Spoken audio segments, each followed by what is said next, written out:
ఆశ్రయముగా నుంటివి, నేను ఎక్కలేని ఎత్తైన కొండకి నన్ను ఎక్కించు అంటున్నాడు. ఎందుకని? ఆయన ఎక్కడున్నాడంటే కొండ దిగువన ఉన్నాడు.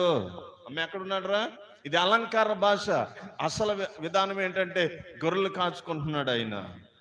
అన్నలైతే గనక తండ్రితో ఉన్నారు, అన్నలైతే గనక రాజుగారి సైన్యంలో ఒక యుద్ధశూరులుగా వాళ్ళు ఉన్నారు.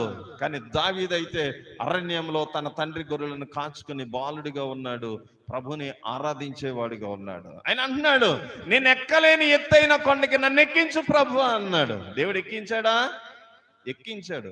ఇజ్రాయేలు 12 గోత్రాలకి 120 స్థానాల్లో దేవుడు అతన్ని రాజుగా చేశాడు. గట్టిగా చప్పట్లు కొట్టి దేవుని మహిమపడతాడు. అది ఒక్క రోజులో జరిగింది కాదు, ఓ పూటలో జరిగింది కాదు, ఓ సంవత్సరంలో జరిగింది కాదు, కొన్ని సంవత్సరాలు ఆయన ఎదురు చూశాడు.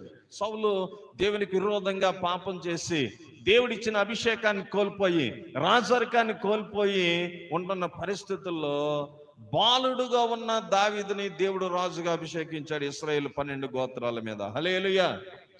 ఆయన రాజుగా అభిషేకించబడి రాజు అవడానికి ఎంత కాలం పట్టిందో తెలుసా? 40 సంవత్సరాలు పట్టింది.